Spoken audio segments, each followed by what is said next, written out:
भगवान शंकर द्वारा लक्ष्मी को वरदान अश्वरूप बने हुए भगवान विष्णु के द्वारा अश्वी रूपा लक्ष्मी को पुत्र की प्राप्ति, लक्ष्मी का पुनः अपने स्वरूप को प्राप्त होना। व्यास जी बोले, राजन, हैयों की उत्पत्ति का इतिहास बतलाता हूँ, सुनो। एक बार लीला में भगवान विष्णु ने लक्ष्मी जी को घोड़ी बनने का शाप दे दिया था। उनकी प्रत्येक लीला में रहस्य होता है, उसको वह ही जानते हैं।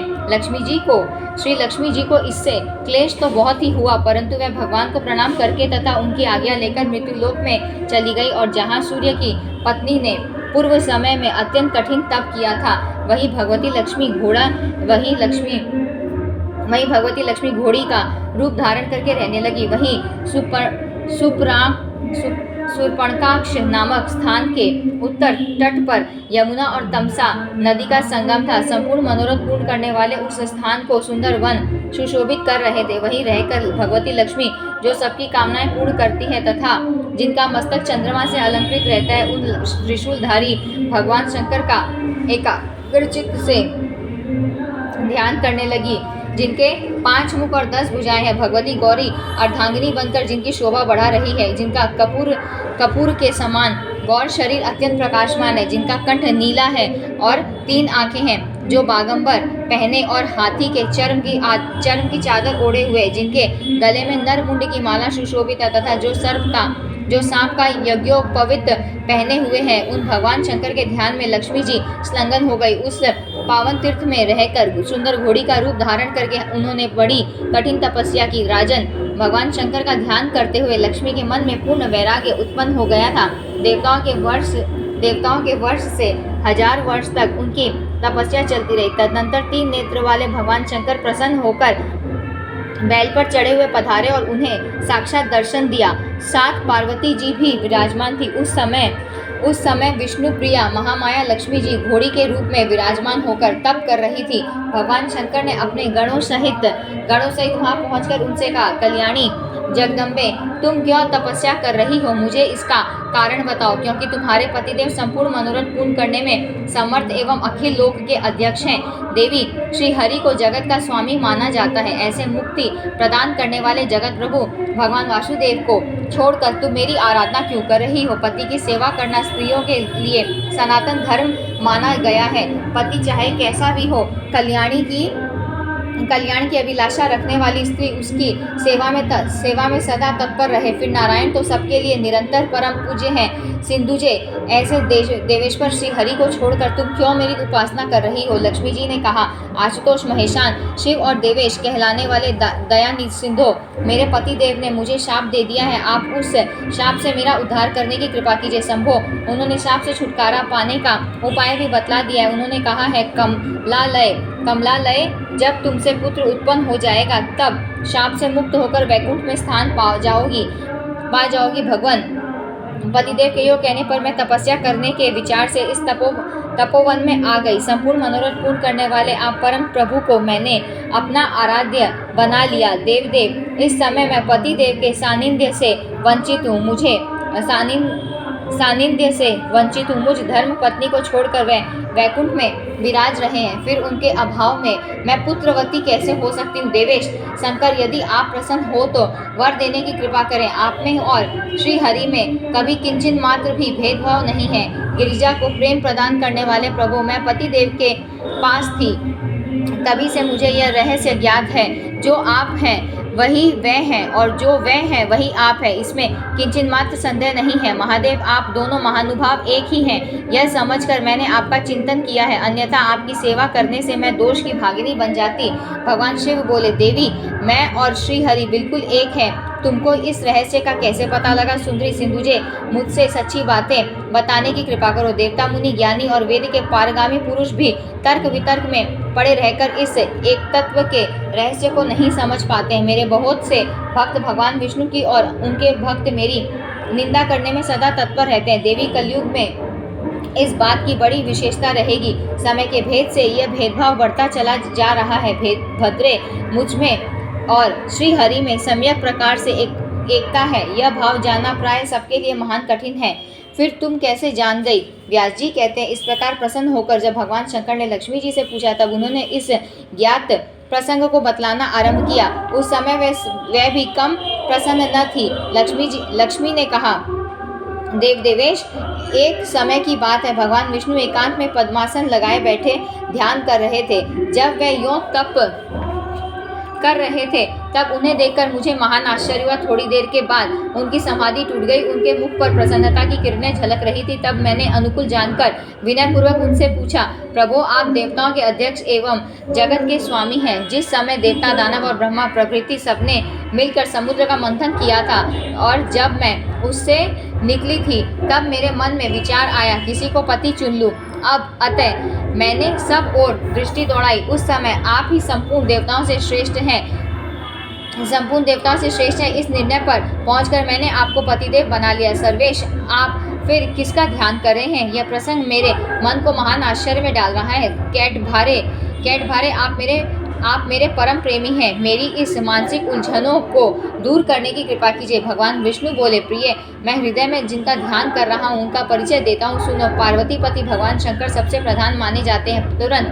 तुरंत प्रसन्न हो जाना उनका स्वाभाविक गुण है। उन देवादिदेव के पराक्रम की कोई सीमा नहीं है। कभी तो ऐसा होता है कि त्रिपुरासुर का वध करने वाले वह देवेश मेरा ध्यान करते हैं और कभी मैं उनका करता हूँ। उनका प्रिय प्राण मैं हूँ और मेरे प्रिय प्राण वे हैं। हम दोनों का चित्त परस्पर गूंथा हुआ है, अतः दोनों में किंचित मात्र भेद नहीं समझना चाहिए। विशाल लोचने, जो भगवान शंकर से द्वेष करते हैं वे मेरे भक्त ही क्यों न हो, किंतु नरक में जाना उनके लिए अनिवार्य है। मैं यह बिल्कुल सत्य बता रहा हूँ। पार्वती पते एकांत में मेरे पूछने पर सर्वसमर्थ देवादिदेव भगवान विष्णु यह प्रसंग स्पष्ट रूप से मुझे सुना चुके हैं। अतः श्री हरि के अभिन्न प्रेमी जानकर मैं आपका ध्यान कर रही हूँ। महेशान, आप ऐसा कीजिए जिससे मेरे पतिदेव का मिलन सुलभ हो जाए। व्यास जी कहते हैं, लक्ष्मी जी का यह कथन सुनकर निपुण वक्ता भगवान शंकर ने मधुर वचनों से उन्हें आश्वासन देते हुए कहा, सुंदरी, धैर्य रखो।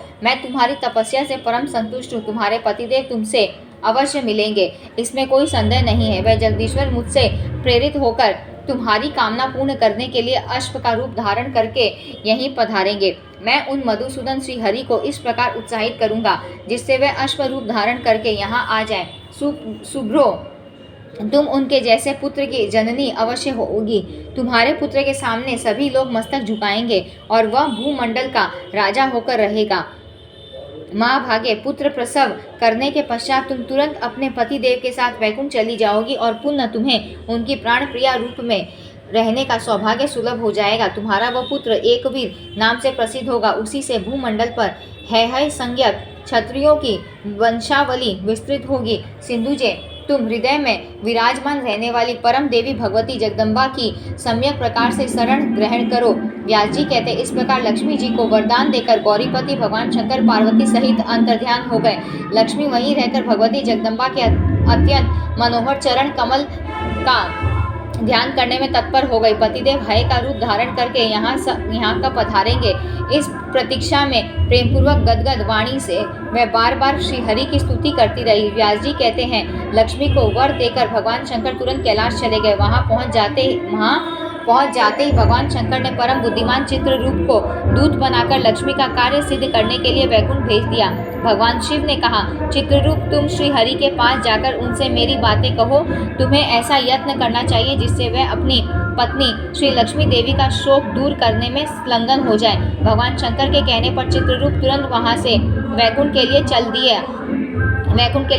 वैकुंठ बड़ा ही उत्तम धाम है। वहाँ बहुत से वैष्णव पुरुष निवास करते हैं। भांति भांति के दिव्य वृक्ष और सैकड़ों बावलियों से उसकी अनुपम शोभा हो रही है। वहाँ सर्वत्र दिव्य हंस, सारस, मोर, सुग्गे और कोयल दृष्टिगोचर हो रहे हैं।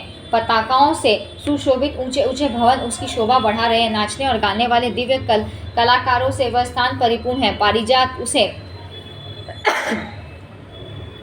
उसे सुशोभित किए हुए है। बकुल, अशोक, तिल और चंपा की पंक्तियां उसे मनोहर बनाए हुए है। पक्षीगण कानों को सुख देने वाली मीठी बोली बोल रहे हैं। वहां जाने पर चित्ररूप को भगवान विष्णु का भवन दिखाई पड़ा। वहां जय और विजय नामक 2 द्वारपाल हाथों में छड़ी लेकर विराजमान थे। चित्ररूप उन्हें प्रणाम करके कहने लगा।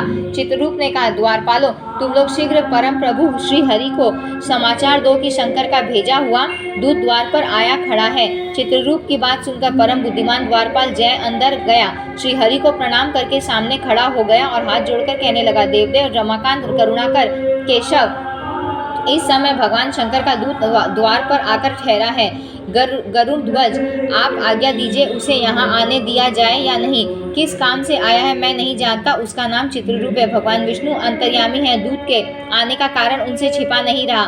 जय की बात सुनकर उन्होंने कहा, ठीक है, उसे यहाँ ले आओ। भगवान शंकर के सेवक चित्ररूप बड़े ही विलक्षण पुरुष थे।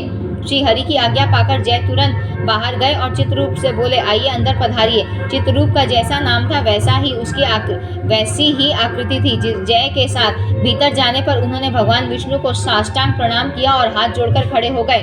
उन्होंने अत्यंत अद्भुत रूप बना लिया था। उनके प्रत्येक अंग से नम्रता टपक रही थी। भगवान विष्णु ने हंसकर चित्ररूप से पूछा, अनग देवादिदेव भगवान शंकर सब परिवार कुशल से है ना? उन्होंने तुम्हें यहाँ कैसे भेजा है? स्वयं उनका कोई कार्य है अथवा देवताओं का कोई कार्य सामने उपस्थित हो गया है? दूत ने कहा, गरुड़ध्वज, इस जगत की कौन सी बात आपसे छिपी है? आप तीनों कालों की बातें जानते हैं। फिर भी इस समय जो समस्या उपस्थित है वह आपसे कहता हूँ। विभो, भगवान शंकर ने आपको उसे जनाने के लिए मुझे यहाँ भेजा है। प्रभु, मैं उन्हीं के कथनानुसार आपसे कह रहा हूँ। देवेश, उन्होंने यह कहा है कि विभो, आपकी भार्या लक्ष्मी देवी यमुना और तमसा नदी के संगम पर तपस्या कर रही है। संपूर्ण कामनाएं सिद्ध करने वाली वह देवी घोड़ी का रूप धारण करके इस समय वहां पधारी है। देवता, मानव, यक्ष और किन्नर प्राय सभी उनका ध्यान करते हैं। जगत में कोई भी मनुष्य उनकी कृपा के बिना सुखी नहीं हो सकता। पुंडरीकाक्ष हरे, फिर आप अपनी इन पत्नी का परित्याग करके क्या सुख पा रहे हैं? जगतपते, दुर्बल और निर्धन व्यक्ति भी अपनी स्त्री की रक्षा करता है। विभो, फिर आपने जगत पर प्रभुत्व रखने वाली लक्ष्मी देवी का त्याग क्यों कर दिया है? जगत गुरु, जिसकी भार्या जगत में दुख से समय व्यतीत करती है, संसार में उसके जीवन को धिक्कार है। शत्रु भी ऐसे व्यक्ति की निंदा करते हैं। आप अपनी पत्नी से दूर हैं। ऐसी स्थिति में अत्यंत खिन्न उन देवी को तथा आपको देखकर स्वार्थी शत्रु रात दिन हंसेंगे। देवेश, लक्ष्मी में सभी शुभ लक्षण विद्यमान है। वह बड़ी सुंदरी और सुशीला है। उचित तो यही है कि वह आपके पास रहे और उनके साथ आपका आनंद पूर्वक समय व्यतीत हो। सुंदर मुस्कान वाली उन प्रिय पत्नी को पाकर आप सुख से रहें। आप महाभागा लक्ष्मी के पास जाएं और उन्हें आश्वासन देकर अपने स्थान पर ले आवें। जगत में किसी की भी सत्ता लक्ष्मी के बिना स्थिर नहीं रह सकती। आप कृपा अभी अश्व का रूप धारण करके रमा देवी के पास पधारे। पुत्र उत्पन्न हो जाने के पश्चात उन देवी को लेकर वैकुंठ में आ जाएं। व्यास जी कहते हैं, जन्मेजय चित्ररूप की बात सुनकर भगवान विष्णु ने कहा, बहुत ठीक, ऐसा ही होगा। फिर उन्होंने चित्ररूप को शंकर के पास जाने की आज्ञा दे दी। दूत के चले जाने पर भगवान विष्णु सुंदर अश्व का रूप धारण करके वैकुंठ से चल पड़े। लक्ष्मी जी अश्वी का रूप बनाकर जहाँ तपस्या कर रही थी वह वहाँ पहुँच गए। जाकर देखा लक्ष्मी देवी वहाँ अश्वी रूप में विराजमान थी। लक्ष्मी की दृष्टि भी भगवान विष्णु पर पड़ी। वह तुरंत पहचान गई कि ये मेरे पतिदेव साक्षात विष्णु ही मुझ पर कृपा करके अश्व का रूप धारण करके पधारे हैं। उनकी आंखों में आंसू झलक आए। यमुना और तमसा के संगम को सब लोग पवित्र मानते हैं। उसी स्थान पर भगवान विष्णु और लक्ष्मी का परस्पर मिलन हुआ। अतः अश्वी रूप धारिणी लक्ष्मी जी अंत सत्वा हो गई। वहीं उन्होंने एक अनुपम गुण संपन्न सुंदर पुत्र उत्पन्न किया। तदनंतर भगवान विष्णु ने हंसकर लक्ष्मी जी से कहा, अब तुम अश्वी का शरीर त्याग कर पूर्ववत दिव्य देह धारण कर लो। हम दोनों अपने वास्तविक दिव्य शरीर धारण करके वैकुंठ चलेंगे। सुलोचने, तुमसे उत्पन्न हुआ यह कुमार यही रहे। तदनंतर भगवती लक्ष्मी और भगवान नारायण दोनों दिव्य शरीर धारण करके एक उत्तम विमान पर विराजमान हुए।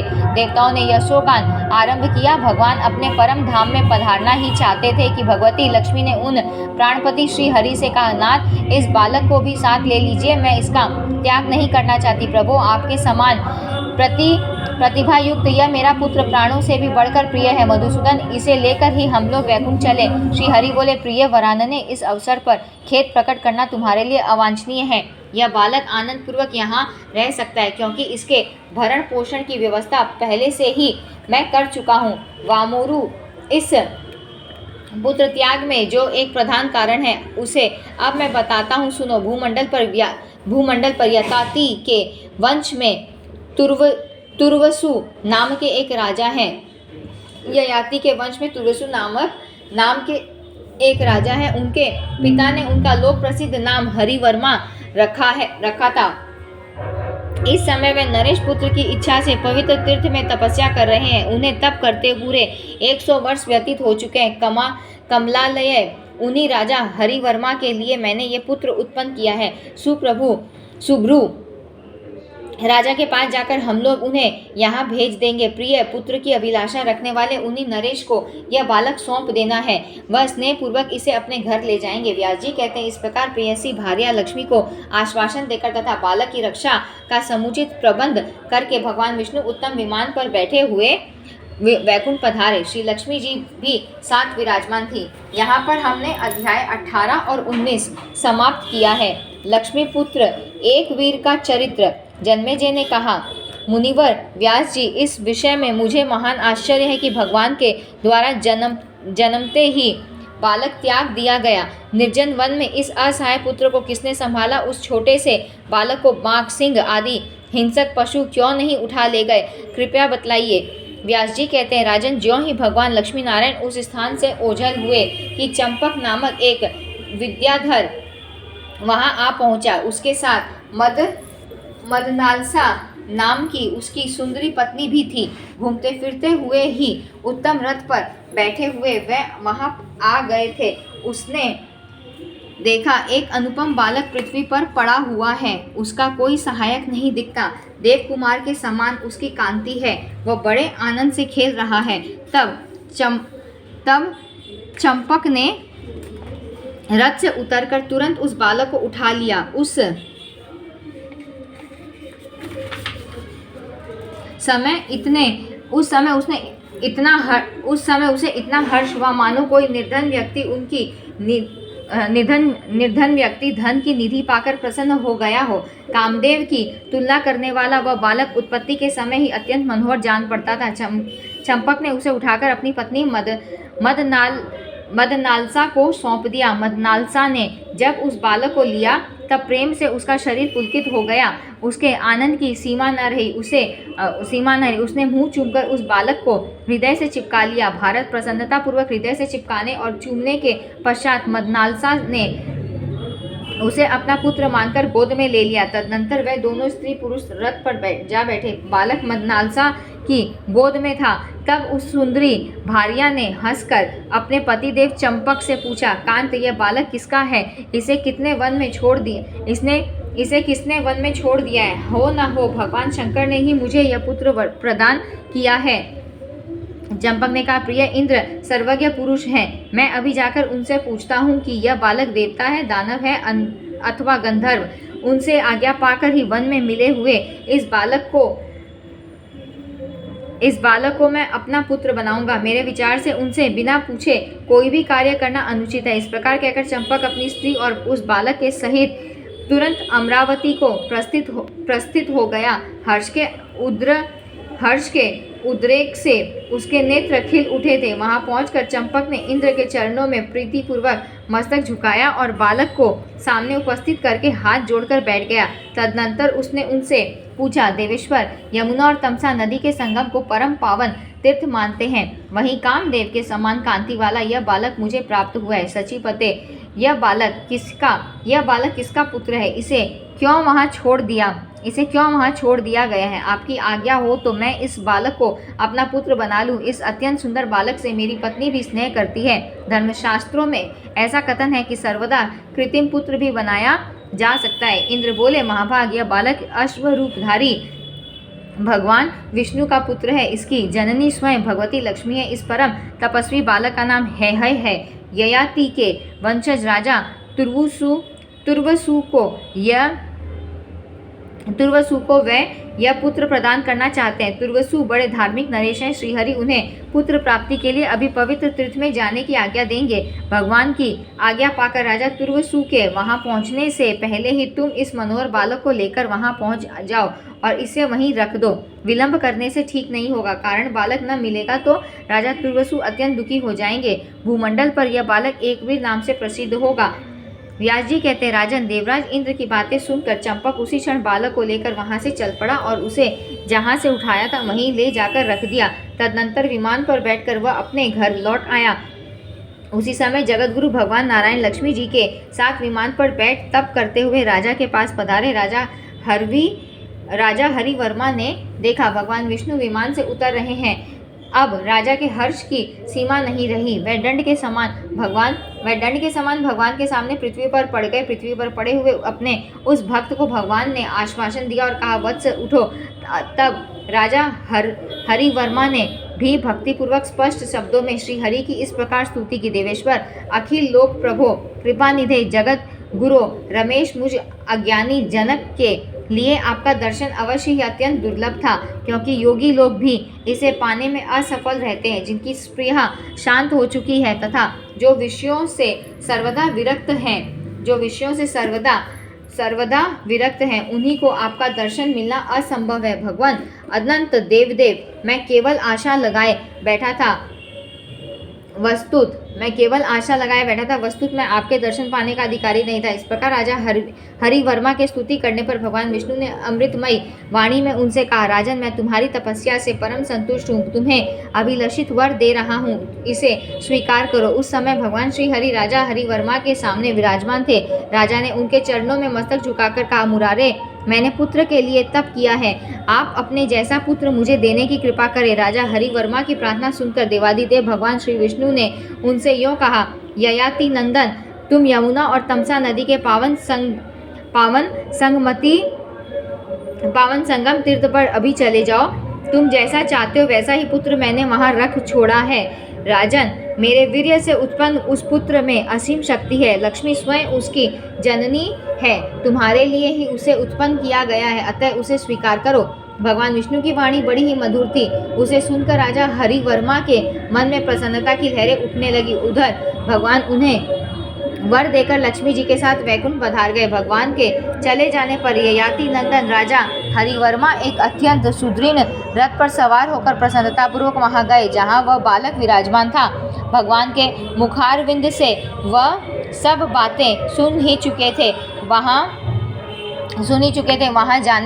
वहां जाने पर हरिवर्मा ने उस अत्यंत मनोहर बालक को देखा जो जमीन पर खेल रहा था तथा एक हाथ से पकड़कर पैर के अंगूठे को धीरे धीरे चूस रहा था। उसकी कामदेव के समान कांति थी। लक्ष्मी के उदर से प्रकट वह बालक भगवान नारायण का अंश था। श्री हरि के तुल्य ही उसमें शक्ति भी थी। उसे देखकर हरिवर्मा के नेत्र कमल हर्ष से खिल उठे। प्रेम के समुद्र में गोता खाते हुए उन नरेश ने तुरंत उस बालक को अपने कर कमलों से उठा लिया। उन्होंने प्रसन्नता पूर्वक पुत्र का मस्तक सूंघा। उसे गोद में लेकर वे अत्यंत आनंदित हुए। उसके अत्यंत सुंदर मुख को देखते ही उनकी आंखों से प्रेमाश्रु गिरने लगे। राजा ने उस बालक से कहा, पुत्र, माता लक्ष्मी और भगवान विष्णु के कृपा प्रसाद से तुम मुझे प्राप्त हुए हो, क्योंकि नरक भोग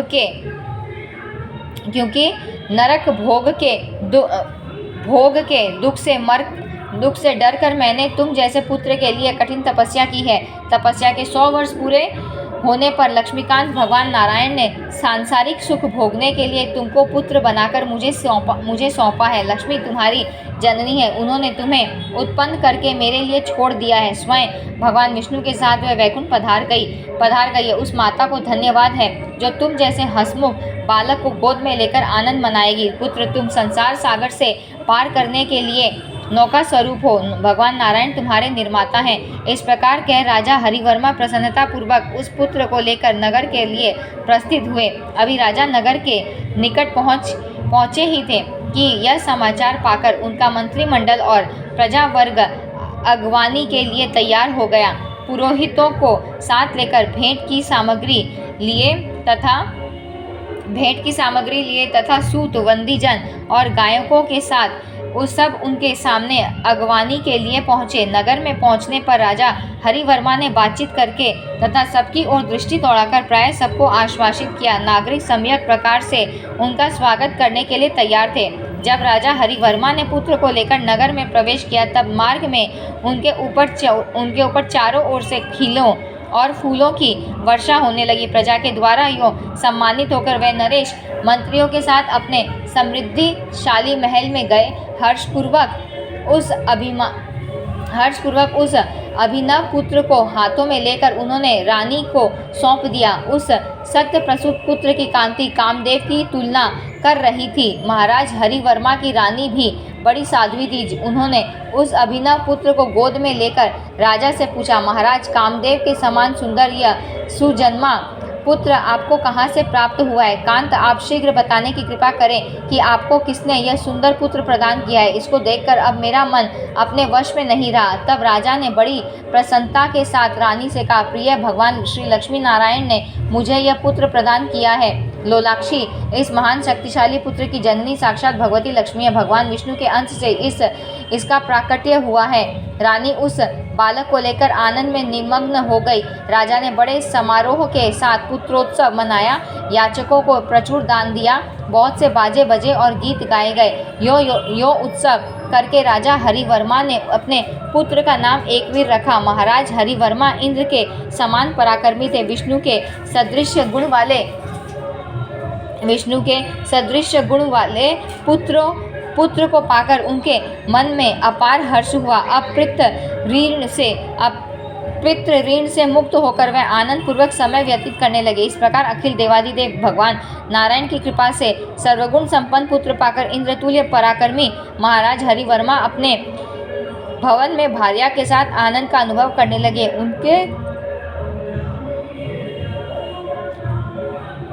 उनके यहाँ भांति भांति की सभी सुख सामग्रियां प्रस्तुत रहती थी। व्यास जी कहते, राजन, फिर महाराज हरिवर्मा ने बालक के जात कर्म आदि सभी संस्कार संपन्न किए। उसके लालन पालन की पूर्ण व्यवस्था की। वह बालक बड़ी शीघ्रता से प्रतिदिन बढ़ने लगा। इस प्रकार पुत्र जनित सांसारिक सुख पाकर उन महात्मा नरेश ने अपने मन में यह अनुभव किया कि अब मेरे तीनों ऋण चूक गए। छठे महीने में बालक का विधि पूर्वक अन्नप्राशन किया। तीसरे वर्ष में मुंडन संस्कार हुआ। प्रत्येक संस्कार में ब्राह्मणों की सम्यक प्रकार से पूजा की गई। उन्हें तरह तरह के धन दिए गए, गौएं दी गई। विविध दानों से अन्य याचकों को भी संतुष्ट किया गया। 11वें वर्ष में राजा ने यज्ञोपवीत संस्कार कराकर उसको धनुर्वेद पढ़ाने की व्यवस्था की। जब राजा हरिवर्मा ने देखा राजकुमार ने धनुर्विद्या सीख ली और राजधर्म के सभी प्रकार इसे भलीभांति अवगत हो गए, तब उनके मन में आया कि अब इसका राज्याभिषेक कर देना चाहिए। फिर तो पुष्यार्क योग में बड़े आदर के साथ अभिषेक में आने वाली सभी सामग्रियां एकत्र की गई। संपूर्ण शास्त्र के पारगामी वेदज्ञ ब्राह्मण बुलाए गए। उन नरेश ने राजकुमार का विधिवत अभिषेक संपन्न किया। उस शुभ अवसर पर स्वयं राजा ने तीर्थों और समुद्र के जल से राजकुमार का अभिषेक किया। ब्राह्मणों को धन देने के पश्चात राजा ने कुमार को राजगद्दी पर बैठाने की व्यवस्था की। एकवीर को राजा बनाकर और सुयोग्य मंत्रियों को नियुक्त करके महाराज हरिवर्मा रानी सहित वन में चले गए। उन्होंने इंद्रियों पर पूर्ण अधिकार प्राप्त कर लिया था। मैनाक पर्वत के शिखर पर उनका तृतीय वानप्रस्थ आश्रम व्यतीत होने लगा। वे जंगली पत्ते और फल खाकर निरंतर भगवान शंकर की आराधना में जुटे रहे। इस प्रकार रानी सहित राजा की दिनचर्या चलने लगी। प्रारब्ध कर्म शेष होने पर उनका 5 भौतिक शरीर शांत हो गया। अपने शुभ कर्म के प्रभाव से उन्होंने स्वर्गलोक में स्थान प्राप्त किया। पिताजी का स्वर्गवास हो गया, यह सुनकर है एकवीर ने वैदिक विधि के अनुसार उनका औधर्व दैहिक संस्कार किया। पिता की सभी क्रियाएं संपन्न हो जाने पर वह मेधावी राजकुमार उनसे मिले हुए राज्य पर शासन करने लगे। वह बड़े धर्मज्ञ पुरुष थे। सर्वोत्कृष्ट राज्य के अधिकारी होने पर उन्हें तरह तरह के भोग सुलभ हो गए। मंत्रिमंडल उनका बड़ा सम्मान करता था। एक समय की बात है, प्रतापी राजा एकवीर बहुत से मंत्री कुमारों के साथ घोड़े पर सवार होकर गंगा के तट पर गए। देखा, फलों और फूलों से लदे हुए मनोहर वृक्ष वहाँ शोभा पा रहे थे। कोकिलों की ध्वनि और भौरों की गुनगुनाहट से उन वृक्षों की अनुपम शोभा हो रही थी। वहाँ मुनियों के अनेक दिव्य आश्रम थे। निरंतर वेद ध्वनि हो रही थी। हवन के धुएं से आकाश भर गया था। जहाँ तहाँ मृगों के छोटे छोटे बच्चे छलांग मार रहे थे। धान की बहुत सी पकी हुई क्यारियाँ थी। ग्वालिनियाँ उन खेतों की रक्षा पर नियुक्त थी। फूले हुए कमलों से सुशोभित बहुत से सरोवर और मन को लुभाने वाले वन भी दृष्टिगोचर हुए। अशोक, चंपा, कटहल, बकुल, तिल, नीम, फूले हुए पारिजात, साखू, ताल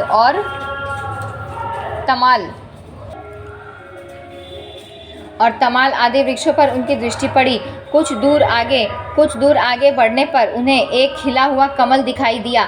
उस कमल से बड़ी उत्कट गंध निकल रही थी। राजा एकवीर ने देखा, वही जलज के दक्षिण भाग में कमल के समान नेत्र वाली एक सुंदरी कन्या रो रही है। उसके शरीर की कांति सुवर्ण जैसी थी। मनोहर केश थे, शंख के समान ग्रीवा थी। ओठ ऐसे जान पड़ते थे मानो बिंबा फल हो। कमर पतली थी, नासिका बड़ी सुंदर थी। उसके प्राय सभी अंग मनोहर थे। वह सखी से दूर होकर अत्यंत दुखपूर्वक विलाप कर रही थी। उसकी आंखों से आंसू गिर रहे थे। उस निर्जन वन में वह फूट फूट कर रो रही थी। जान पड़ता था मानो कुर्री पक्षी विलाप कर रही हो। ऐसी स्थिति में पड़ी हुई उस कन्या को देखकर राजा एकवीर ने उससे शोक का कारण पूछा। सुन से तुम अपना परिचय दो, कौन हो सुभानने? तुम्हारे पिता कौन है? सुंदरी बताओ, तुम गंधर्व अथवा देवता की कन्या तो नहीं हो? तुम्हारे रोने का क्या कारण है? बाले, तुम कैसे अकेली खड़ी हो? पिक्स्वरे, तुम्हें यहाँ किसने छोड़ रखा है? इस समय तुम्हारे पतिदेव अथवा पिता कहाँ चले गए हैं? अब तुम मेरे सामने अपने दुख का कारण व्यक्त करने की कृपा करो। मैं सम्यक प्रकार से तुम्हारा दुख दूर करने के लिए तैयार हूँ। तनवंगी निश्चित है, मेरे राज्य में किसी को भी दुख नहीं सताते। इसमें न चोर का भय है और न राक्षस का ही। मैं इस भूमंडल का नरेश हूँ। मेरे शासन काल में भयंकर उत्पातों का होना असंभव है। कहीं किसी को बाघ अथवा सिंह भी किंचन मात्र भय नहीं पहुँचा सकते। वामुरु, असहाय होकर तुम क्यों विलख रही हो? तुम्हें क्या दुख है? मुझसे बतलाओ। कांते, जगत में प्राणियों के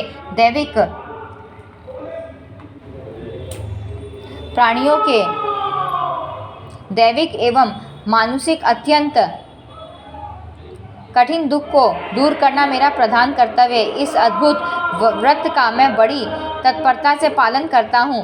विशाल लोचने, बताओ, तुम्हारी मानसिक चिंता मैं अवश्य दूर कर दूंगा। इस प्रकार राजा एकवीर के कहने पर उनकी बात सुनकर उस मधुर भाषिणी कन्या ने उनसे कहा, राजेंद्र सुनिए, मैं अपने शोक का कारण बता रही हूँ। राजन, विपत्ति न हो तो प्राणी क्यों रोए?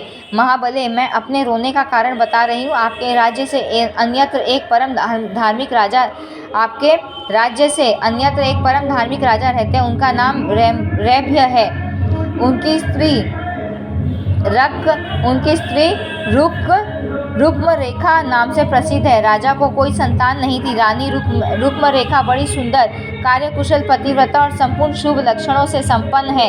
पुत्र के अभाव से दुखी होकर उन्होंने राजा रैभ्य से कहा, स्वामी, मेरे इस जीवन से क्या प्रयोजन है? इस व्यर्थ जीवन को धिक्कार है, क्योंकि संतानहीन वंध्या स्त्री जगत में कभी सुख नहीं पा सकती। इस प्रकार पत्नी से प्रेरणा पाकर राजा रैभ्य उत्तम पुत्रेष्टि यज्ञ करने के लिए तत्पर हुए।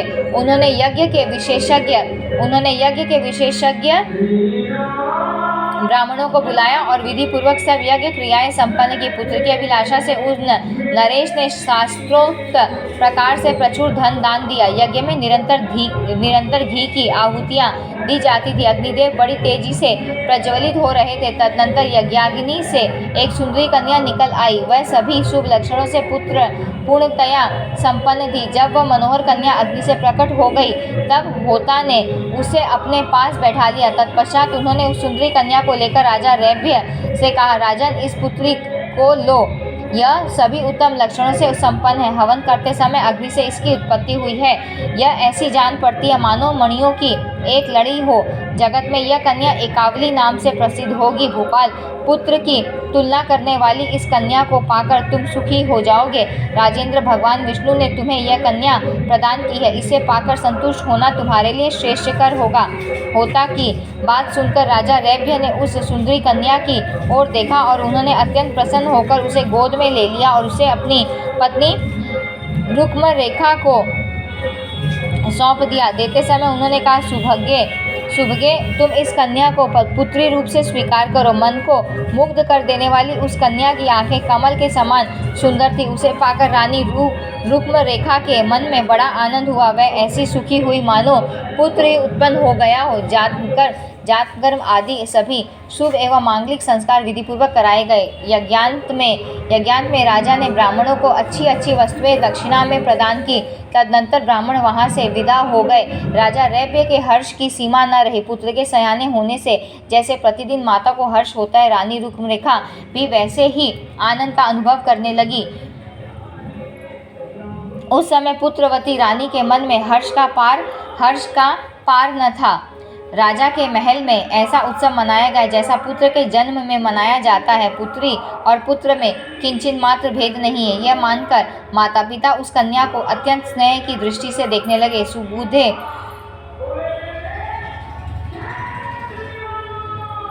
मैं उन्हीं राजा रैभ्य के मंत्री की कन्या हूँ। मेरा नाम यशोवती है। मैं और एकावली दोनों समान अवस्था की हूँ। महाराज रैभ्य ने राजकुमारी के साथ खेलने के लिए मुझे नियुक्त कर रखा था। एकावली सदा मेरे साथ रहती थी। हम दोनों रात दिन प्रेम पूर्वक जहाँ तहाँ घूमा करती थी। एकावली को जहाँ सुगंधित कमल दिखाई पड़ते वह प्राय वहीं चली जाती थी। अन्यत्र कहीं भी उसे सुख नहीं मिलता था। एक समय की बात है, गंगा के तट पर बहुत दूर कमल खिले हुए थे। राजकुमारी सखियों सहित मेरे साथ घूमती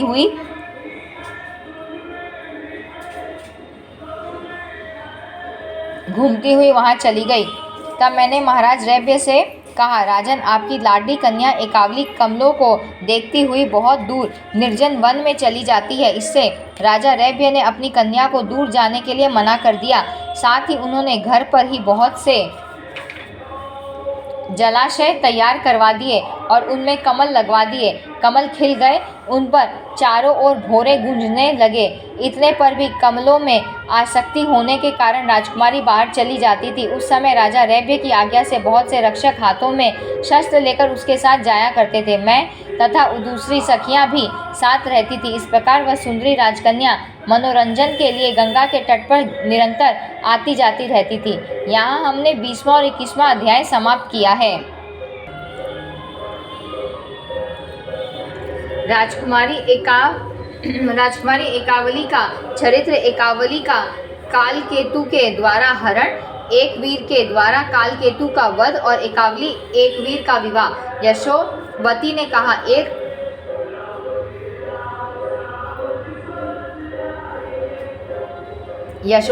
एक समय की बात है, सुंदरी एकावली प्रातःकाल अपनी सखियों के साथ महल से निकल पड़ी। उसके ऊपर चवर ढुलाए जा रहे थे। रक्षकों की पूर्ण व्यवस्था थी। राजेंद्र, उस सुंदरी राजकुमारी के साथ चलने वाले रक्षक पूरे सावधान थे। उनकी भुजाएं आयुधों से सुशोभित थी। मैं भी साथ ही सुंदर कमल देखकर मनोरंजन के लिए राजकुमारी का यहाँ आना हुआ था। साथ बहुत सी सखियां भी थी। अब मैं और एकावली खेलने में व्यस्त थी। उसी समय अकस्मात एक प्रचंड दानव वहां आ पहुंचा। उसका नाम कालकेतु था। बहुत से राक्षस उसके साथ थे। सहचारी राक्षसों की भुजाएं परिग, तलवार, गदा, धनुष बाण और तोमरों से सुसज्जित थी। राजकुमारी एकावली का रूप बड़ा मनोहर है। दुष्ट कालकेतु की आंखें उस पर गड़ गई। राजन, उस समय मैंने एकावली से कहा, कमल लोचने, देखो यह कोई दानव आ गया। अतः हम लोग रक्षकों के बीच भाग चले। राजन यों विचार करके सखी एकावली और मैं भयभीत होकर तुरंत भगी और जहाँ अस्त्र शस्त्र लिए सैनिक खड़े थे उनके बीच चली आई। कालकेतु ने हाथ में विशाल गदा उठाई और वह दौड़कर पास आ गया। उस दानव के प्रभाव से रक्षक दूर हट गए। फिर तो कमल नयनी एकावली उसके हाथ लग गई। उस समय राजकुमारी के हृदय में अत्यंत आतंक छा गया। उसका शरीर कांप गया और वह रोने लगी। मैंने उस दानव कालकेतु से कहा, तुम इस राजकुमारी को छोड़ दो। मैं साथ चलने को तैयार हूँ, मुझे स्वीकार करो। परंतु मेरी बातें अनसुनी करके एकावली को लेकर वह दैत्य चल दिया। रक्षकों ने ठहरो कहकर जब महाबली कालकेतु को रोका तब भयंकर लड़ाई छिड़ गई। उस दैत्य के साथ बहुत से भयंकर राक्षस हाथ में शस्त्र लिए प्रस्तुत थे। अपने स्वामी का कार्य सिद्ध करने के लिए बड़ी तत्परता के साथ वह युद्ध भूमि में उतर आए। यों उन हमारे रक्षकों के साथ कालकेतु का युद्ध होने लगा। उस महाबली दैत्य ने सभी रक्षकों को मार डाला।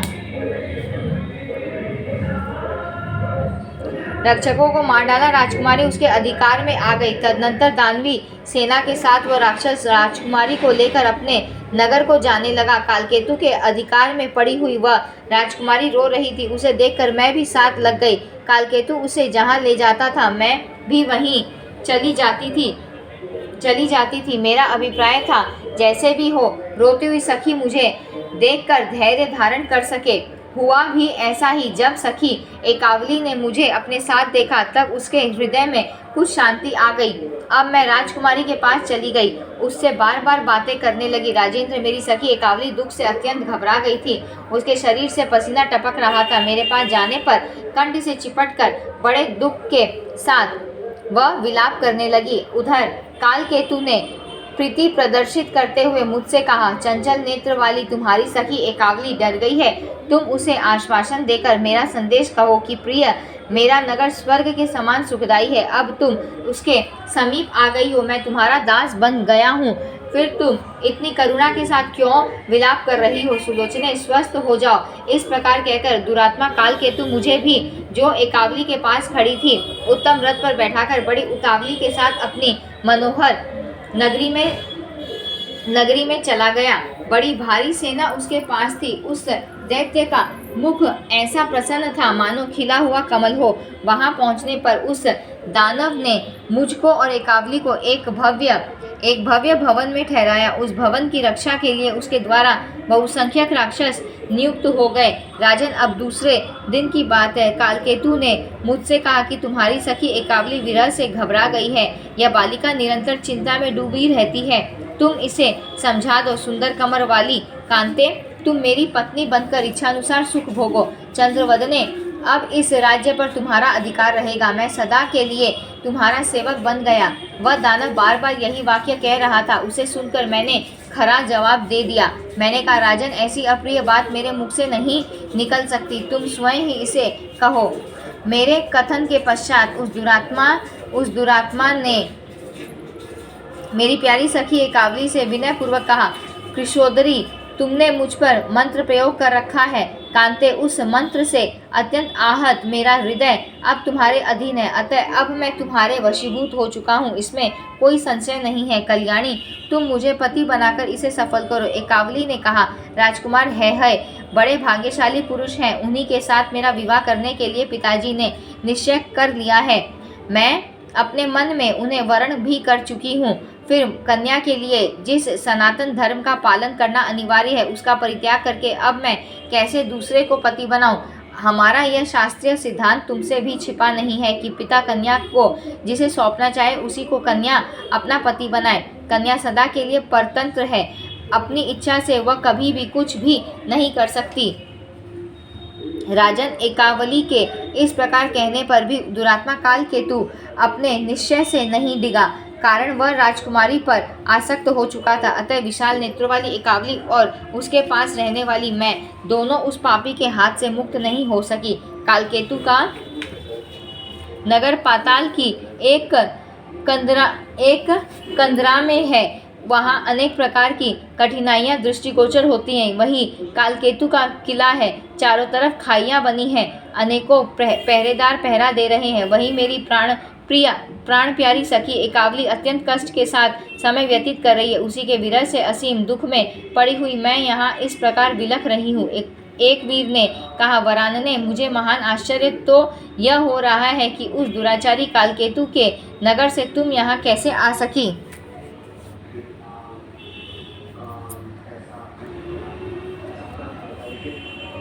तुम यहाँ कैसे आ सकी? मैं इसका रहस्य तुमसे सुनना चाहता हूँ। राजकुमारी का कथन है कि मेरे पिता ने है के साथ कन्यादान करने की बात निश्चित कर ली है।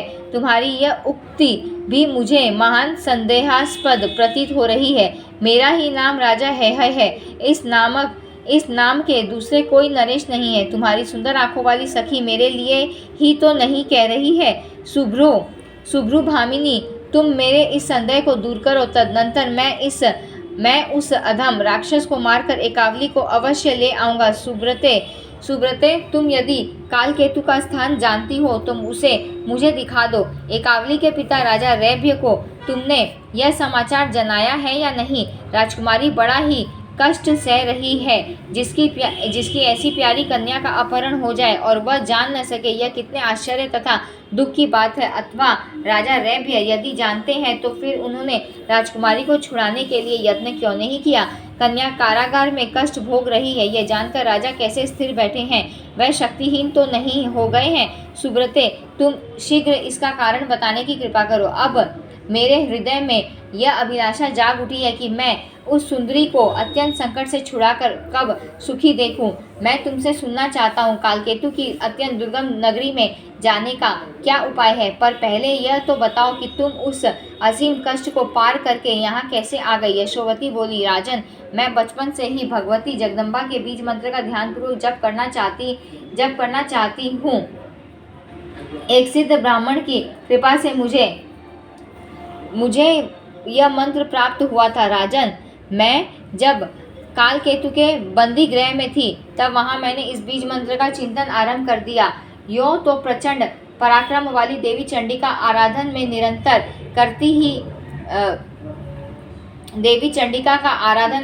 करती ही रहती हूँ। उपासना करने पर भगवती बंधन से मुक्त कर देगी, यह निश्चित है। भक्तों पर कृपा करने वाली वह शक्ति देवी सब कुछ देने में पूर्ण समर्थ है, जो अपनी सामर्थ्य से जगत का सृजन और पालन करती है तथा कल्प के अंत में संसार का संहार भी जिन पर ही निर्भर है। वह भगवती निराकार और निराश्रय है।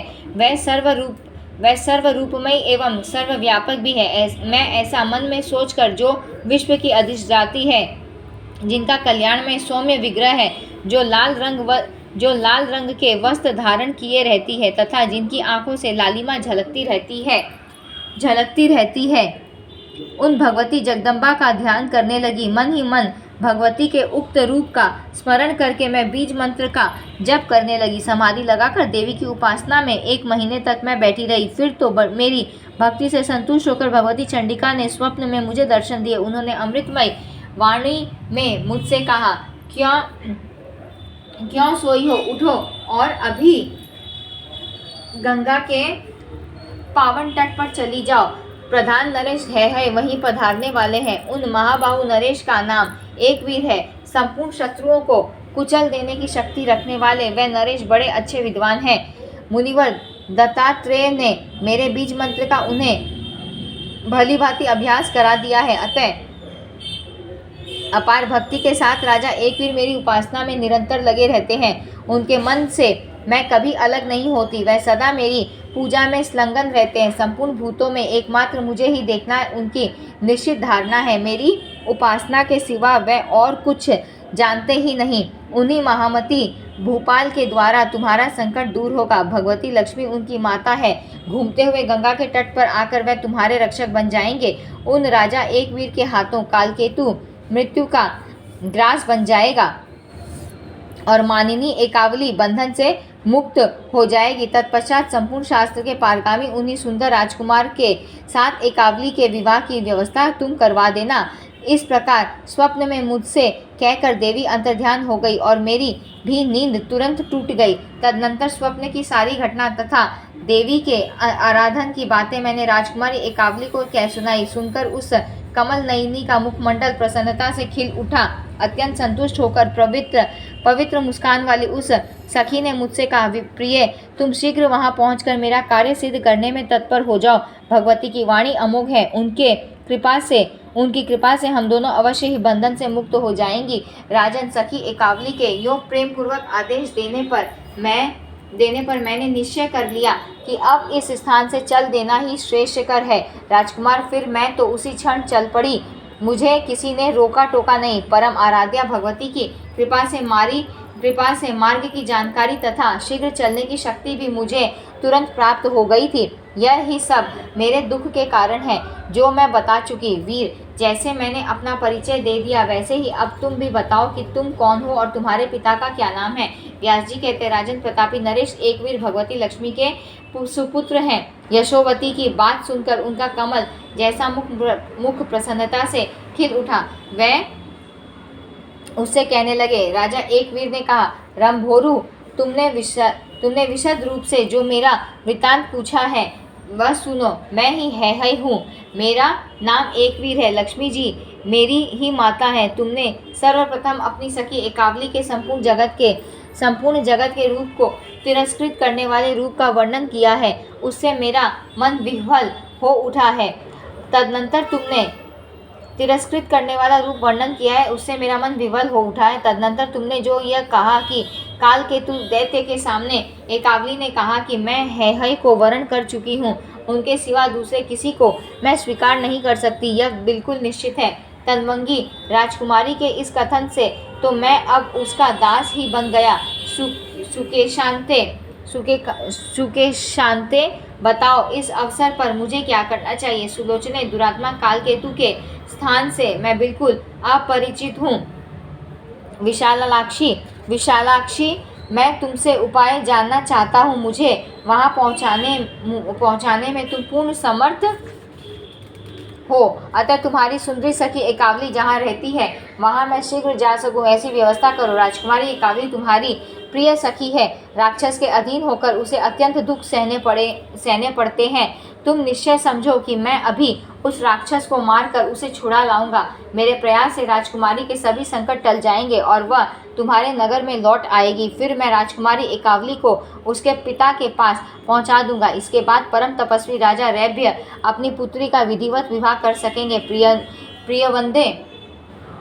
प्रियवंदे, तुम्हारे सहयोग से मेरी यह मनचाही बातें पूर्ण हो सकती है, अतः तुम शीघ्र कालकेतु की नगरी दिखाकर मेरा पराक्रम देख लो। वरवरिणी पराई स्त्री को अपनाने वाले उस पापी राक्षस को जिस किसी प्रकार भी मारने में मैं सफल हो सकूं, वैसा ही यत्न करो। सबसे पहले तुम कालकेतु के दुर्गम नगर का मार्ग मुझे दिखा दो। व्यास जी कहते हैं, राजकुमार एक वीर की यह प्रिय वाणी सुनकर यशोवती का मुख प्रसन्नता से खिल उठा। कालकेतु की नगरी में जाने के लिए बड़े आदर के साथ अब यशोवती एक वीर को उपाय बतलाने लगी। उसने कहा, राजेंद्र, भगवती का बीज मंत्र सिद्धि प्रदान करने वाला है, तुम इसकी दीक्षा ले लो। तत्पश्चात मैं अभी तुम्हें कालकेतु की नगरी, जिसमें बहुत से राक्षस पहरा दे रहे हैं, दिखाऊंगी। महाभाग, वहाँ मेरे साथ चलने के लिए तुम्हें तैयार हो जाना चाहिए। साथ में विशाल सेना भी ले लेनी चाहिए, क्योंकि वहाँ युद्ध होने की निश्चित संभावना है। कालकेतु बड़ा पराक्रमी दैत्य है, बहुत से बलवान राक्षस उसके पास हैं, अतः मंत्र का अभ्यास करके ही तुम मेरे साथ चलो। मैं पापी कालकेतु की नगरी का मार्ग दिखाने की पूरी चेष्टा करूंगी। राजन, अब उस दुराचारी को शीघ्र ही मारकर मेरी सखी को बंधन से मुक्त कराना तुम्हारा परम कर्तव्य है। यशोवती का कथन सुनकर एक वीर ने उसी क्षण मंत्र की दीक्षा ले ली। दत्तात्रेय जी ज्ञानियों में शिरोमणि माने जाते हैं। संयोगवश वहाँ उनका शुभागमन हो गया था। उन्होंने योगेश्वरी के महामंत्र का उपदेश किया था। भगवती के इस मंत्र को त्रिलोकी का तिलक कहते हैं। इस मंत्र के प्रभाव से राजा एकवीर को सब कुछ जानने तथा सर्वत्र जाने की योग्यता प्राप्त हो गई। अतः कालकेतु के अत्यंत दुर्गम नगर के लिए वह सुंदर प्रस्थित हो गए। वह नगर राक्षसों द्वारा इस प्रकार सुरक्षित था मानो सर्प पाताल की रक्षा कर रहे हो। यशोवती और एक विशाल सेना के साथ एक वीर उसके समीप पहुंच गए। उन्हें आते देखकर कालकेतु के दूत भय से घबरा उठे, अतः बड़ी उतावली के साथ चिल्लाते हुए वह सभी कालकेतु के पास पहुंचे। उस समय वह दैत्य एकावली के पास बैठकर तरह तरह से प्रार्थना कर रहा था। दूतों ने समझ लिया हमारा ये स्वामी काम से मोहित हो गया है, अतः उससे वह कहने लगे। दूत बोले, राजन, इस कामिनी के साथ आने वाली यशोवती नामक एक स्त्री आ रही है। उसके साथ कोई एक राजकुमार भी है। महाराज, पता नहीं वह इंद्रपुत्र जयंत है अथवा शंकर कुमार कार्तिकेय। एक बड़ी भारी सेना लेकर बल के अभिमान से मत हुआ वह आ रहा है। राजेंद्र, अब आप सावधान हो जाएं। युद्ध का अवसर सामने आ गया है। उस देवपुत्र के साथ युद्ध कीजिए अथवा इस कमल नयनी से स्नेह छोड़िए। राजन, शत्रु सेना निकट आ गई है, केवल 3 ही योजन दूर है। अब शीघ्र सजग हो जाइए, रण दुंदुभी बजाने की आज्ञा दे दीजिए। व्यास जी कहते हैं, दूतों की बात सुनकर कालकेतु क्रोध से मूर्छित सा हो गया। उसके पास बहुत से राक्षस शस्त्रधारी सैनिकों के साथ विद्यमान थे। उनसे उसने कहा, राक्षसों, तुम सब लोग हाथ में अस्त्र शस्त्र लेकर शत्रु के सामने जाओ। यह राक्षसों को जाने की आज्ञा देकर कालकेतु ने बड़ी नम्रता के साथ एकावली से पूछा। उस समय वह राजकुमारी अत्यंत दुखी होकर विवशता पूर्वक उसके निकट ही बैठी हुई थी। कालकेतु ने उससे कहा, तन्वंगी, यह कौन आ रहा है? तुम्हारे पिता है अथवा कोई अन्य पुरुष? कृशोदरी, तुम्हें लेने के लिए सेना सहित आने वाले इस व्यक्ति का सच्चा परिचय बताने की कृपा करो। संभव है तुम्हारे पिता विरह से आतुर होकर तुम्हें लेने के लिए आ रहे हो। मैं यदि जान जाऊंगा कि यह तुम्हारे पिताजी हैं तो मैं संग्राम नहीं करूंगा, बल्कि उन्हें सादर घर पर ले जाऊंगा और रत्न वस्त्र एवं सुंदर घोड़े भेंट देकर उनका स्वागत करूंगा। मेरे घर पधारने पर सम्यक प्रकार से उनका आतिथ्य सत्कार होगा, और यदि कोई दूसरा राजा होगा तो तीखे तीरों से उसके प्राण हर लिए जाएंगे। यह निश्चय है कि महात्मा काल की प्रेरणा से मरने के लिए ही वह यहाँ आ रहा है। अतएव विशालाक्षी, बताओ, मैं साक्षात काल हूँ, मुझमें अपार बल है, कोई मुझे जीत नहीं सकता। मेरे इस प्रभाव को न जानकर किस मूर्ख का यहाँ आना हो गया। एकावली ने कहा, महाभाग, इतनी शीघ्रता से यह कौन आ रहा है मैं नहीं जानती। अभी तक किसी को भी मालूम नहीं कि मैं तुम्हारे यहाँ बंधन में पड़ी हूँ। न यह मेरे पिता हैं और न मेरे भाई ही, दूसरा ही कोई महान पराक्रमी पुरुष हो सकता है। किस उद्देश्य से वह यहाँ आ रहा है यह भी निश्चित रूप से मैं नहीं जानती।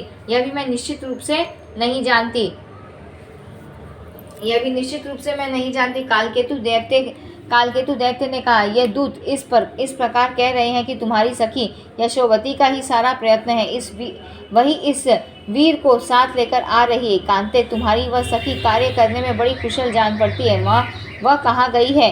दूसरे किसी से तो मेरी शत्रुता है नहीं जो मेरे विरोध में खड़ा हो सके। व्यास जी कहते, इस प्रकार बातचीत हो रही थी कि दूसरे दूत वहां आ पहुंचे। कालकेतु घर पर बैठा था। अत्यंत भय के साथ उन दूतों ने उससे कहा, महाराज, आप कैसे निश्चिंत बैठे हुए हैं? अब शत्रु सेना बिल्कुल सन्निकट आ पहुंची है। आप एक बहुत विशाल सेना के साथ शीघ्र नगर से बाहर पधारिए। दूतों की बात सुनने के पश्चात महाबली कालकेतु तुरंत रथ पर सवार होकर अपने नगर से निकल पड़ा। इतने में प्रतापी एक वीर भी घोड़े पर चढ़े हुए सामने आ पहुंचे। अब दोनों में इस प्रकार युद्ध छिड़ गया मानो इंद्र और वृत्रासुर लड़ रहे हों। युद्ध आरंभ होने पर भांति भांति के अस्त्र शस्त्र चलने लगे। उन अस्त्रों से दिशाएं चमकने लगी। उस समय कातरों के हृदय में महान आतंक छा गया था। तदनंतर एक वीर ने गदा से मारकर कालकेतु के प्राण हर लिए। वह दानव इस प्रकार पृथ्वी पर गिरा मानो वज्र का मारा हुआ पर्वत हो। कालकेतु की मृत्यु होते ही शेष सभी राक्षस भागकर जहां तहां छिप गए। भय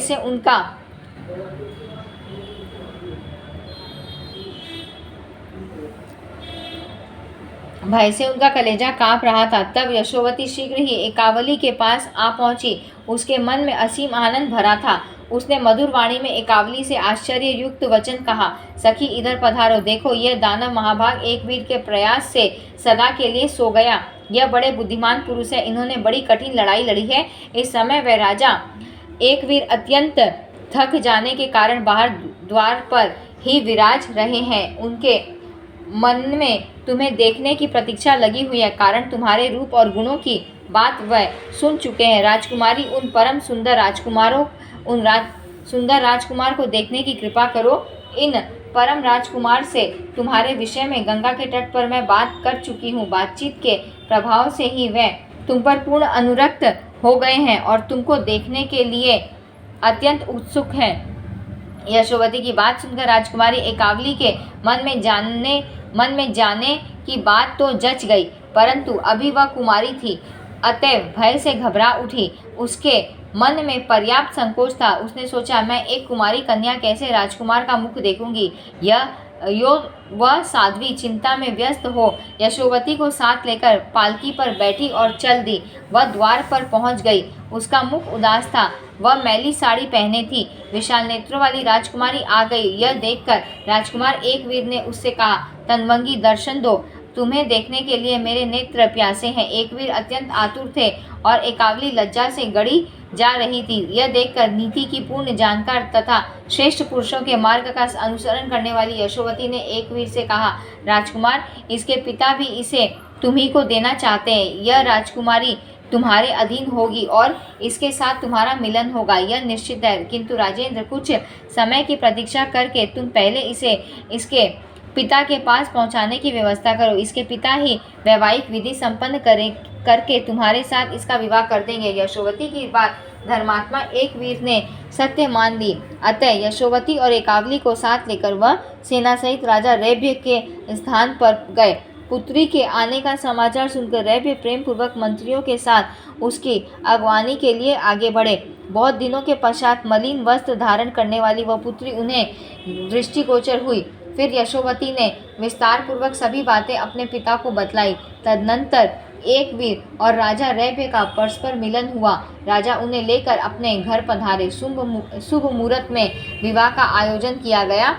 विधि पूर्वक पाणी ग्रहण संस्कार संपन्न हुआ। दहेज देकर राजा ने भली भांति एक वीर का सम्मान किया। तत्पश्चात कन्या को विदा कर दिया। साथ में यशोवती को भी भेज दिया। इस प्रकार विवाह हो जाने पर महाराज एक वीर के हर्ष की सीमा नहीं रही।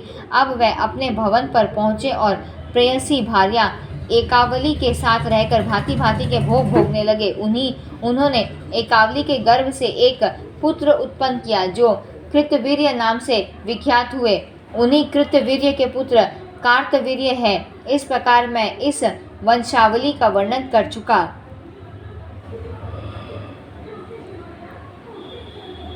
यहाँ हमने 22वां और 23वां अध्याय समाप्त किया है। व्यास नारद संवाद। नारद और पर्वत का परस्पर शाप प्रदान। नारद को वानर मुख की प्राप्ति और दमयंती से विवाह। दोनों ऋषियों का परस्पर शाप मोचन तथा मैल। राजा जन्मेजय ने कहा, भगवान, आपके मुख कमल से निकला हुआ दिव्य कथा रूपी रस अमृत के समान मधुर है।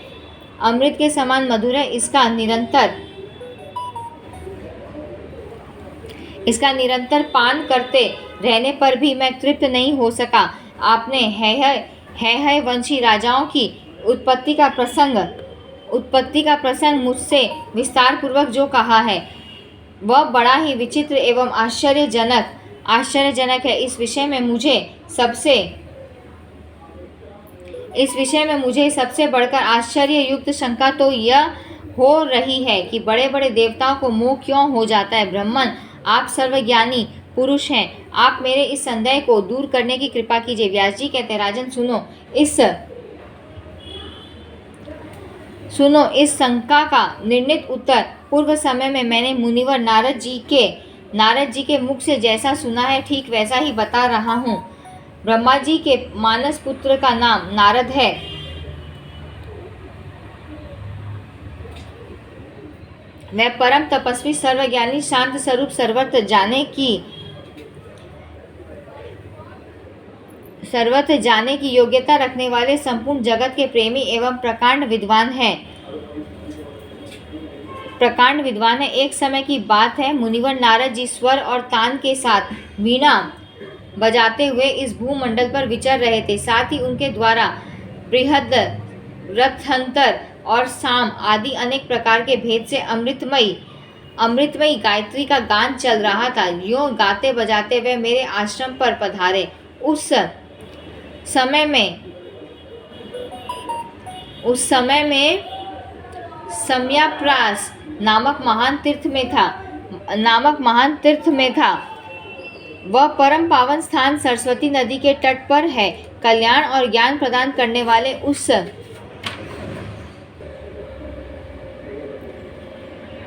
तीर्थ में बहुत से सुप्रसिद्ध मुनि निवास करते हैं। ब्रह्मा जी के मानस पुत्र महान तेजस्वी मुनिवर नारद जी का आगमन देखकर मैं उठकर खड़ा हो गया और सम्यक प्रकार से मैंने उनकी पूजा की। जब पाद्य अगर आदि स्वीकार करके नारद जी शांत भाव से आसन पर विराज गए, तब मैं भी उनके पास बैठ गया। राजन, मैंने देखा ज्ञान की चरम सीमा तक पहुंचाने में कुशल मुनि जी का मार्ग श्रम अब दूर हो गया। उनका चित्त शांत है।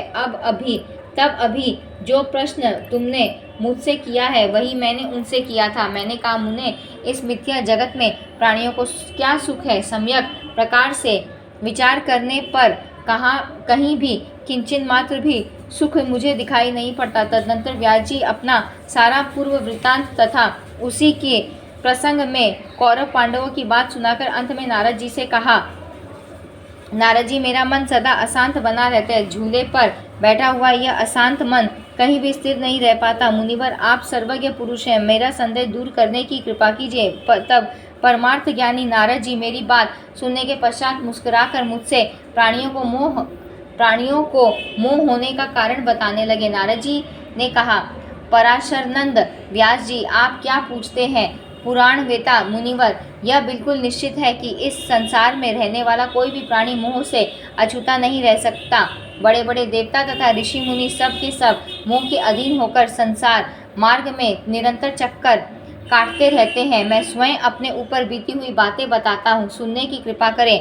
व्यास जी, मुझे जैसे महान दुख का अनुभव करना पड़ा था, उसमें मोहवश स्त्री की प्राप्ति के लिए अपना फंस जाना ही कारण था। एक समय की बात है, मैं और पर्वत मुनि उत्तम भारतवर्ष को देखने के विचार से स्वर्ग से पृथ्वी पर उतरे। तीर्थों को देखते हुए हम दोनों एक साथ धरातल पर घूमने लगे। हमें मुनियों के बहुत से पवित्र आश्रम दृष्टिगोचर हुए। स्वर्ग से चलते समय हम दोनों ने यह प्रतिज्ञा की थी कि जिसके मन में जैसा विचार उत्पन्न हो वह एक दूसरे से कह दे।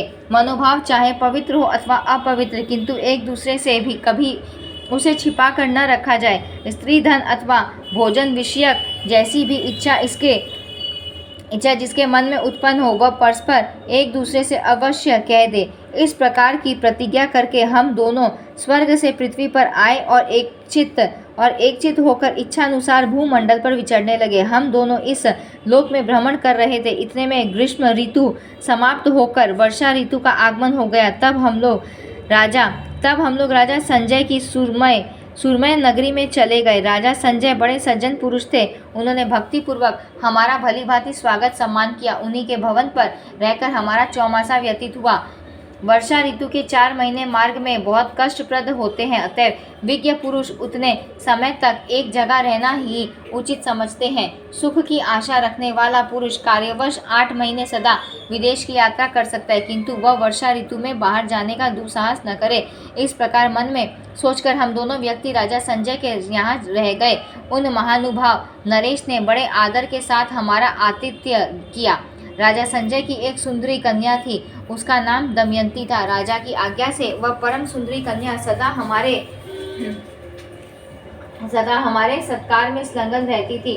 वह बड़ी विदुषी थी, उसके नेत्र बड़े विशाल थे, उसका उद्यमी स्वभाव था। वह किसी भी समय हम दोनों की सेवा से मुख नहीं मोड़ती थी। हम दोनों के सामने सदा अभिलषित पदार्थ उपस्थित किया करती थी। उसके द्वारा मन के अनुकूल भोजन, आसन आदि का पूरा प्रबंध हो जाया करता था। इस प्रकार हम दोनों मुनि राजा संजय के भवन पर सत्कृत होकर रहने लगे।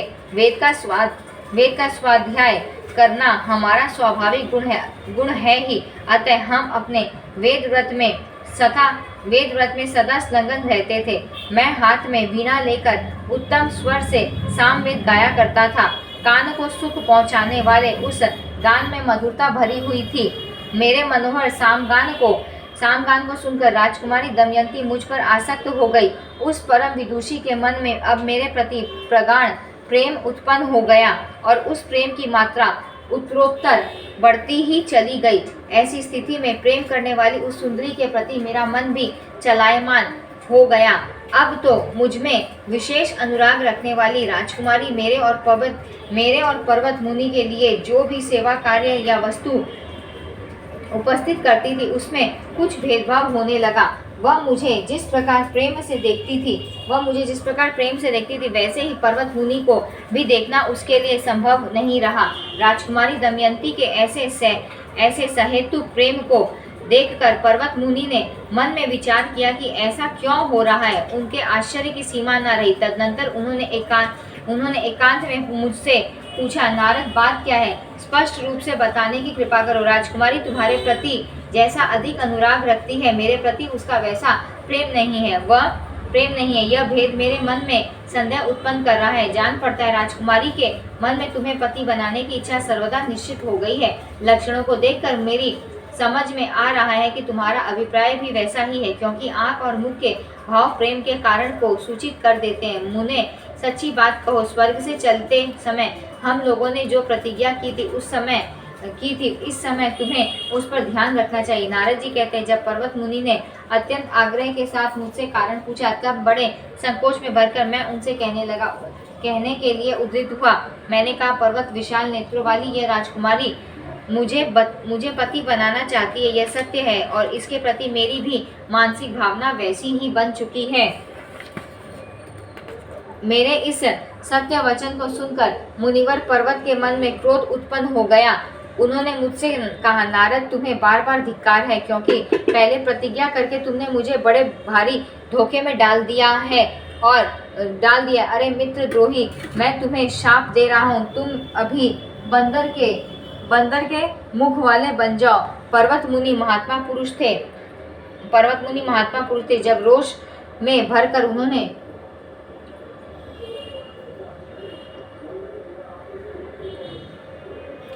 में भरकर उन्होंने शाप दे दिया तब तुरंत मेरे मुख की आकृति बंदर की हो गई। संबंध में वे मुनि मेरी बहन के लड़के थे, पर क्रोधवश मैं भी उन्हें क्षमा न कर सका। मैंने भी शाप दे दिया कि अब से तुम भी स्वर्ग के अधिकारी हो जाओ। पर्वत तुम्हारी बुद्धि बड़ी खोटी है, इतने थोड़े से अपराध पर तुमने मुझे शाप दे दिया, अतः तुम भी अब मृत्युलोक की ही हवा खाते रहो। तदनंतर पर्वत मुनि अत्यंत उदास होकर नगर से निकल पड़े। मेरा मुख भी बंदर के मुंह जैसा हो गया।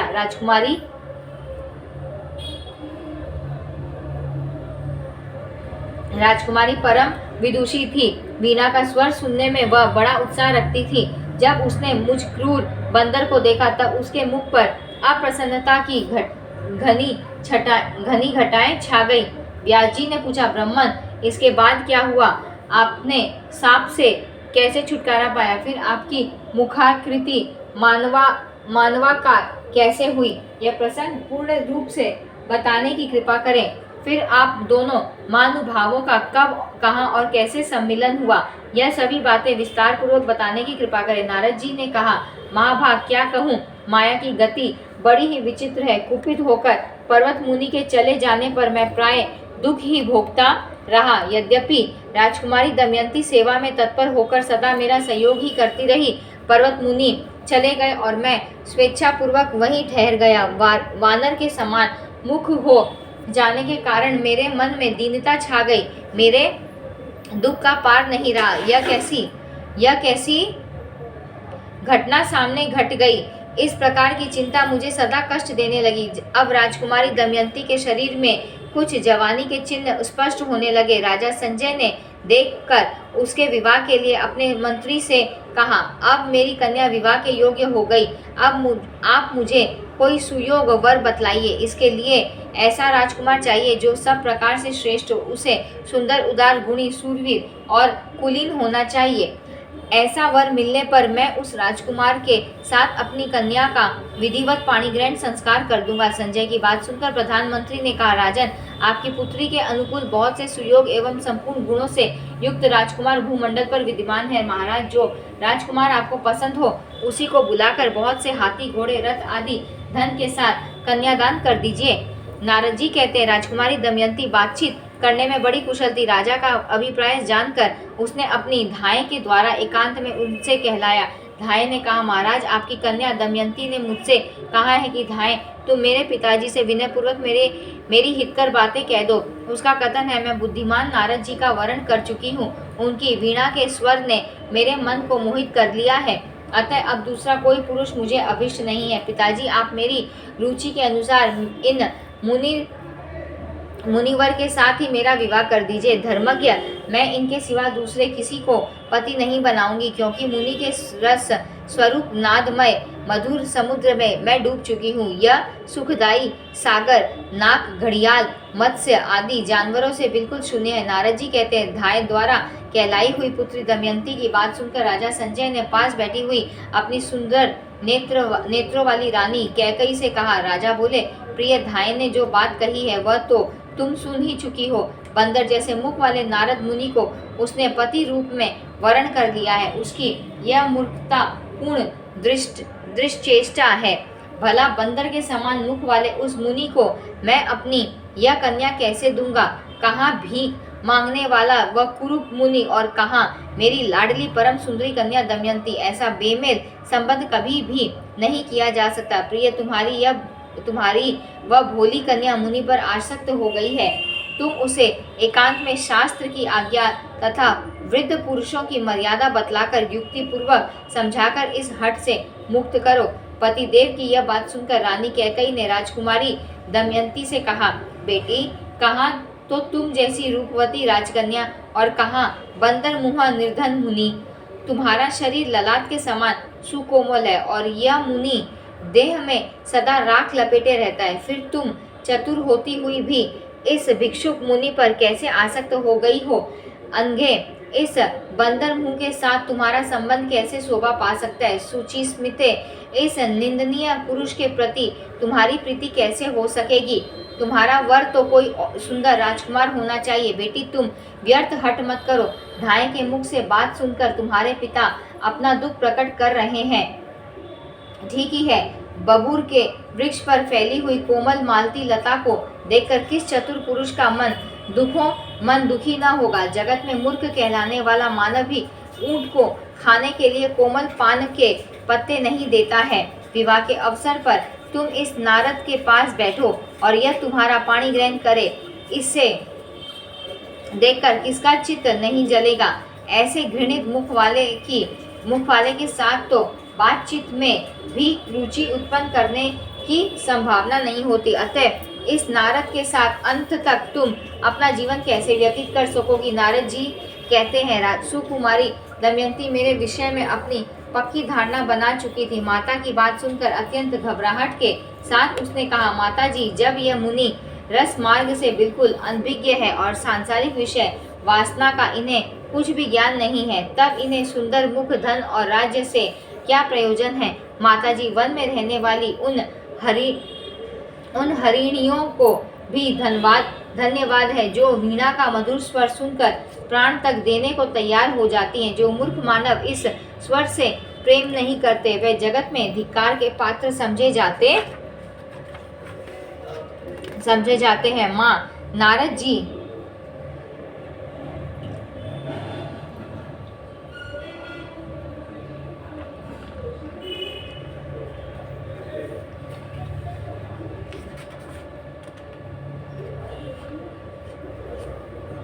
नारद जी को जिस सप्त स्वरमयी विद्या का ज्ञान है उसे शिव जी को छोड़कर तीसरा कोई भी पुरुष नहीं जानता। माँ, मूर्ख के साथ रहने पर तो प्रतिक्षण ही मृत्यु का सामना करना पड़ता है। अतः रूपवान और धनवान होने पर भी यदि कोई मूर्ख है तो उस पुरुष को सदा त्याग देना चाहिए। व्यर्थ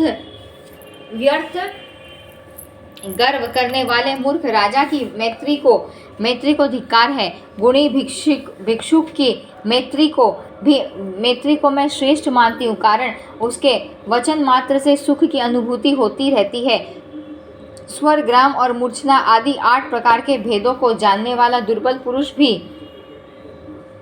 पुरुष भी मिलना कठिन है। स्वर के ज्ञान में परम प्रवीण पुरुष कैलाश तक पहुंचाने वाली गंगा और सरस्वती की तुलना कर सकता है। जो स्वर के प्रमाण को जानता है, उसे मनुष्य होते हुए भी देवता समझना चाहिए। स्वर भेद से अनभिज्ञ इंद्र भी पशु के तुल्य है। मूर्छना आदि स्वरों को सुनकर जिसके मन में आह्लाद उत्पन्न नहीं होता, उसे ही सर्वदा पशु समझना चाहिए, न कि हरिण को ही। मैं तो विषधर सर्प को भी श्रेष्ठ मानती हूँ, कारण कान न रहने पर भी मनोहर नाद सुनकर वह मस्त हो जाता है। कान वाले मानव यदि मनोहर नाद सुनकर हर्षित नहीं होते तो उन्हें धिक्कार है। बालक भी उत्तम स्वर से गाए हुए गीत को सुनकर प्रसन्न हो जाता है।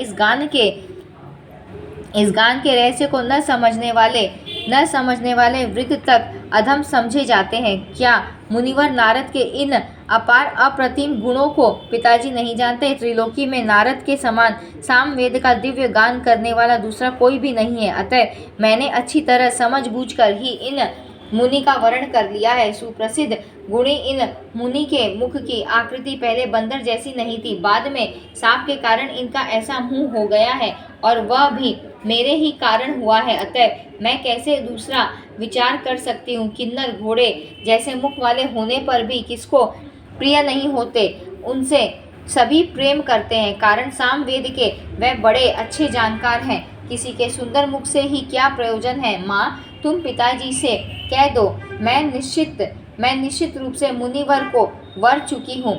अतः आग्रह छोड़कर वह प्रसन्नतापूर्वक मेरा विवाह मुनि जी के साथ कर दें। नारद जी कहते हैं, पुत्री की बात सुनकर रानी ने राजा से सब कह सुनाया। मेरी पुत्री दमयंती का नारद मुनि में पूर्ण अनुराग हो चुका है। यह समझकर उस परम सुंदरी रानी कैकई ने राजा संजय से कहा आप किसी शुभ मुहूर्त में नारद मुनि के साथ ही दमयंती का विवाह कर दीजिए, क्योंकि अपनी यह कन्या उन सर्वज्ञानी मुनि को मन ही मन वर चुकी है। नारद जी कहते, इस प्रकार रानी कैकई के प्रेरणा करने पर राजा संजय विधिपूर्वक विवाह करने को प्रस्तुत हो गए। उन्होंने संपूर्ण विधि संपन्न करके मेरे साथ दमयंती का विवाह कर दिया। परम तपस्वी व्यास जी, इस तरह विवाह होने के पश्चात मैं वहीं रहने लगा।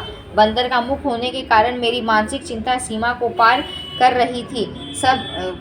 जब राजकुमारी दमयंती सेवा करने के लिए मेरे पास आती, तब मैं दुख से संतप्त हो उठता, परंतु खिले हुए कमल के समान मुख वाली वह राजकुमारी मुझे देखकर कभी भी कहीं भी तनिक सा भी खेद प्रकट नहीं करती थी। मेरे बंदर के मुख से उसके मन में जरा भी उद्वेग नहीं था। यो कुछ समय व्यतीत होने के पश्चात सहसा एक दिन पर्वत मुनि मेरे स्थान पर पधारे। अनेक तीर्थों में भ्रमण करते हुए मुझसे मिलने के विचार से ही वह आ गए थे। मैंने उनका पर्याप्त सम्मान किया, उनकी विधिवत पूजा की। एक दिन वह आसन पर बैठे थे। उस समय मुझको और दमयंती को देखकर उनका मन दुखी हो गया, क्योंकि मेरी स्थिति बड़ी ही दयनीय थी। बंदर का मुख होने के कारण विवाह करके मैं अत्यंत चिंतित हो कालक्षेप कर रहा था। मुझ अपने मामा को ऐसा दुखी देखकर उन परम दयालु मुनि ने कहा, मुनिवर नारद, क्रोध में आकर मैंने तुम्हें शाप दे दिया था, किंतु सुनो, मैं अब उसे दूर कर देता हूँ। नारद, अब तुम मेरे पुण्य के प्रभाव से पुण्य सुंदर मुख वाले बन जाओ, क्योंकि इस समय राजकुमारी को देखकर मेरा मन करुणा से ओतप्रोत हो गया है।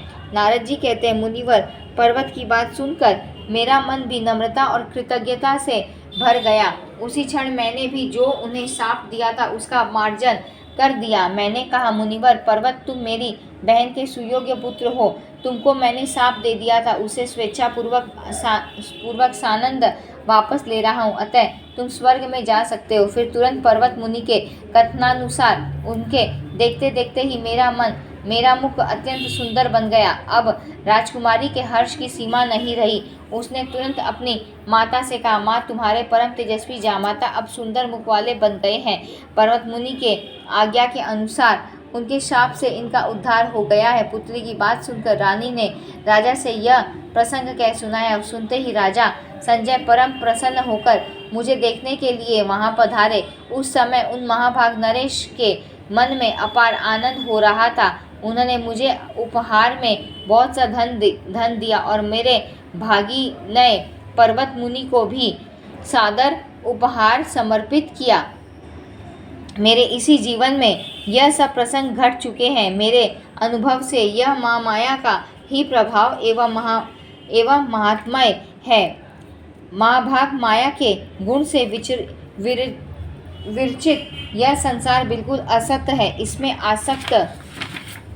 आसक्त होकर रहने वाला कोई भी प्राणी न सुखी हो सका है और न होगा। काम, क्रोध, लोभ, मत्सर, ममता, अहंकार और मद यह सभी असीम बलशाली है। इन पर किसने विजय पाई है? मुने, सत्व, रज, तम ये 3 गुण ही प्राणियों के देह धारण करने में सर्वदा कारण होते हैं। व्यास जी, एक समय की बात है मैं भगवान विष्णु के साथ वन में घूम रहा था। आपस में कुछ विनोद की बातें चल रही थी। उसी क्षण मुझे अनायास ही स्त्री हो जाना पड़ा।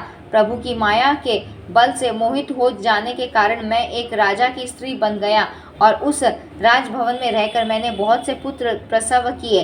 व्यास जी ने पूछा, मुने, आप इतने बड़े ज्ञानी पुरुष होते हुए भी कैसे स्त्री रूप में परिणत हो गए? साधो, आपकी बात सुनकर मुझे अत्यंत आश्चर्य हो रहा है। बताइए, आप पुण्य पुरुष कैसे हुए? यह सभी बातें बताने की कृपा करें। साथ ही यह भी बताएं कि किस राजा के घर में रहकर आपने कैसे पुत्र उत्पन्न किए। महामाया के इस अद्भुत चरित्र को कहने की कृपा कीजिए, जिसने चराचर सहित इस अखिल विश्व को मोहित कर रखा है। यहाँ पर हमने 24 और 24 से लेकर 27 अध्याय पूर्ण किए हैं। हम अपनी कथा को आज यहीं पर समाप्त भी करते हैं।